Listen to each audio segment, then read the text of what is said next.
Alright, we're going to be testing the newly released Marvel Rivals on the ROG Ally, and spoiler alert, this game is more than playable. We're going to run tests at low, medium, and high graphical settings, and then we'll test between 720p, 1080p, and using upscaling and frame generation. And lastly, I'll give you my recommended settings for hitting a 60 FPS target and for hitting a 90 FPS target. Depending on your preferences, you can pick which one you prefer, better visuals or more FPS, and then I'll give you my battery life testing results at those targets. So let's get started. Starting with our highest FPS option, which is the lowest settings, 720p resolution. FSR is on ultra performance, which means the game is being rendered at a lower resolution and then being upscaled to hit the 720p target. And like I said, this will give us the highest FPS possible without using frame gen because we have all the settings as low as they will go. We're generally getting between 60 and 120 FPS, with the average being in the 80s and 90s, and that is an incredibly wide performance gap. But unfortunately, this game just isn't very well optimized, partially because it's new, so we're just gonna have to deal with it. And while we're maximizing our FPS with these settings, visually it looks pretty bad, so let's see if we can do something about that. Bumping our resolution up to 1080p, but leaving our FSR on ultra performance and everything else on low, it looks worlds better. It actually looks pretty good to me. I would be totally happy playing with this level of visuals, but as you can see, our FPS took a big hit, and now we're averaging in the 60s. Oh, and I should mention, all the testing is done on turbo mode, which is 25 watts. I tried testing at lower wattages, but this game is pretty demanding to run, and frame rates were pretty bad at lower power modes, so I would highly recommend sticking to turbo mode when you're playing Marvel Rivals.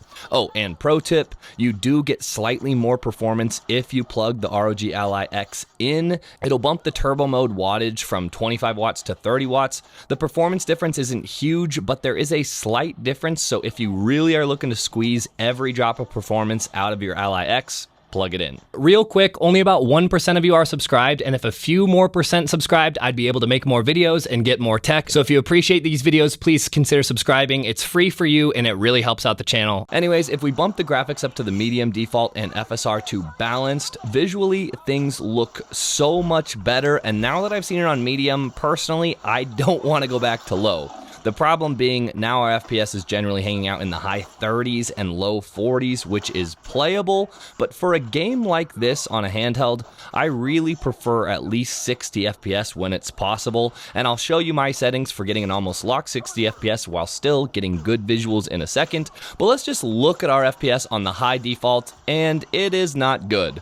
There are a ton of inconsistencies in frame timing, which makes the game feel laggier, and our FPS is in the 20s and 30s, so it's kind of rough.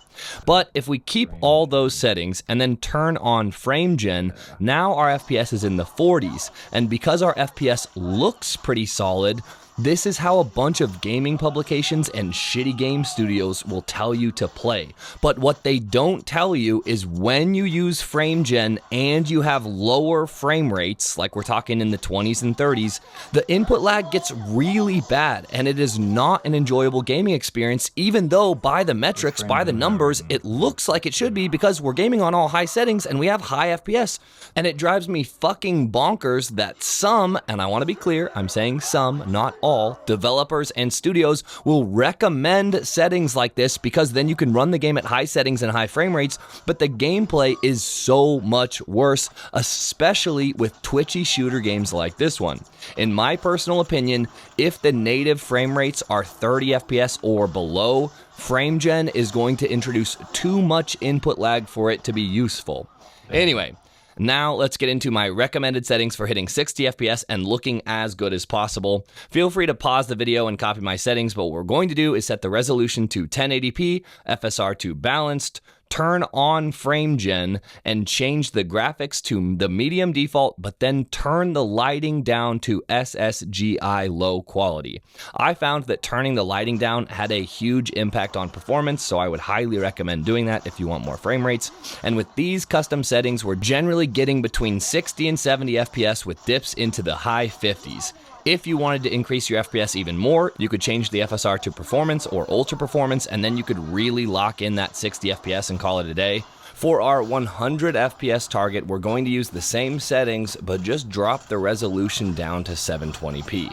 That's going to massively improve our frame rates, and it gets us up into the 90s generally, and this is the way I've been playing most of the time. And because Rivals isn't very well optimized of a game, I like having the higher 90 FPS so that when we have performance dips, and it will have performance dips no matter what system you're on, I even get them on my desktop, but with these settings on the ROG Ally, the dips aren't nearly as noticeable because your frame rate stays higher. I'd say probably for most people looking to play this game on the Ally X, the 90 FPS target is going to give better gameplay, so I'd recommend giving these settings a go. For battery life, with these custom settings, I was getting about 2 hours, which is in line with my worst case battery drain tests on the ROG Ally X, so while it's not great battery life, it is good enough for me, and of course, you can do lots of things to increase your battery life, like lowering TDP, screen brightness, locking frame rates, and a bunch of other things. Personally, for a game like Rivals, because it's harder to run and it's a twitchy shooter, I would rather have the worst battery life but higher frame rates, so I'm okay with leaving the TDP on turbo and just getting 2 hours of battery life. As you can see, playing Marvel Rivals on the Ally X is a surprisingly good experience, but I do want to include a bit of my personal experience from playing because these performance tests don't tell the whole story. First, the game is still kinda buggy. I mean, it's new, so it's kinda to be expected, but even on my standard gaming PC, which has a 3080, it's a pretty buggy game, and it is even more buggy on handhelds like the Ally X. I get constant frame drops, lag spikes, weird inconsistencies on frame rates, graphical glitches, and while so far a restart of the game has fixed everything, I do still have to restart the game about once per gaming session, so it's buggy. Anyways, just wanted to include that. While it is not a flawless gaming experience, it is more than playable, and I would even call it a rock-solid gaming experience. If you have any questions, let me know in the comment section below, and I'll see you guys in the next one. Peace. My time to shine.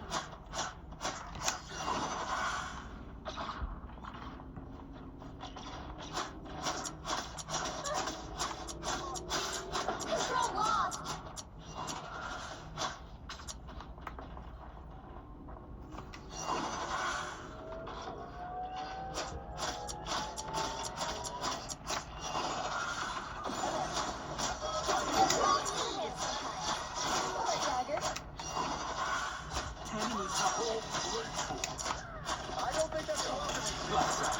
You captured more than half of the mission area.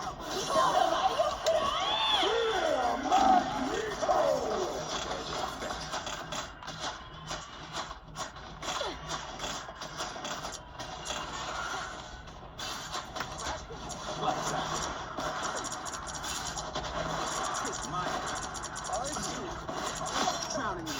My time to shine.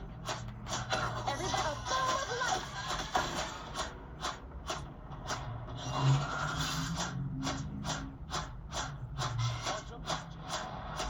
The area is almost yours.